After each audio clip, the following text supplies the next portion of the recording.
আজকে আপনাদের জন্য নিয়ে আসলাম সফট বারিশ বলা হয় এগুলোকে। ম্যাটেরিয়ালটা হবে সফট বারিশ। এক পাশে কিন্তু এই কাজটা থাকবে, এটা হবে বিস্কিট কালার বলতে পারেন, আপনারা গোল্ডেন হিসাবেও বলতে পারেন। কালার কিন্তু প্রায় 99% চলে আসতেছে। এটা হবে ডার্ক মেরুন কালার। এই শাড়ির কিন্তু এই কাজটা কিন্তু এক পাশেই থাকবে, আপনারা হয়তো জানেন, কিন্তু পুরো ওড়নাতে এই স্টোন বসানো এটা থাকবে, তবে একদম লাস্ট ওয়ে পর্যন্ত থাকবে, হিজাবের একদম লাস্ট পর্যায়ে পর্যন্ত থাকবে। তো আপনাদের যার যে এখানে শুধু এই দুইটা কালার পছন্দ করতে হবে এরকম না, যেমন আপনারা কোনো একটা কাপড়ের সাথে কালার ম্যাচিং করতে পারতেছেন না, কালার পাচ্ছেন না, ওই রকম একটা কালারও যদি আমাদেরকে দেখান ইনশাল্লাহ আমরা ম্যাচিং করে দিতে পারবো।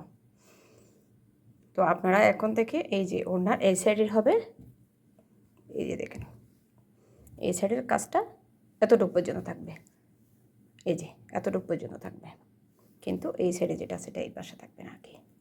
এগুলো হবে সফট বারিশ। আপনারা এগুলো যে কোনো গর্জিয়াস থ্রি পিস গর্জিয়াস শাড়ির সাথে একদম অনায়াসে পরতে পারবেন। আমাদের কাছে এখন থেকে নিয়মিত হিজাব পাবেন।